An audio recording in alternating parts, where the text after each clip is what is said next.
যে এটা কি সুন্নাহ, মাথা ঢেকে রাখা এটা কি মুস্তাহাব?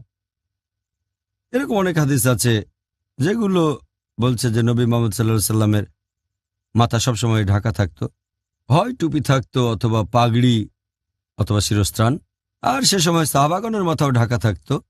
এই হাদিসটা আছে সহিহ মুসলিমে, খণ্ড নম্বর 2, বুক অফ হাজ, হাদিস নম্বর 3148। বলা হয়েছে যে নবী সাল্লাল্লাহু আলাইহি সাল্লাম যখন মক্কা বিজয়ের দিনে মানুষজনের সাথে দেখা করতেন তখন কালো পাগড়ি পরতেন।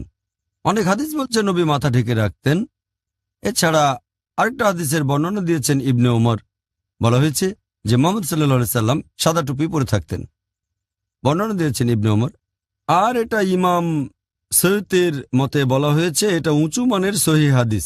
তিনি তার বইতে লিখেছেন সিরাজ আল মুনির, খণ্ড নম্বর 4, পৃষ্ঠা নম্বর 112। এটা উঁচু মানের সহিহ হাদিস যে মুহাম্মদ সাল্লাল্লাহু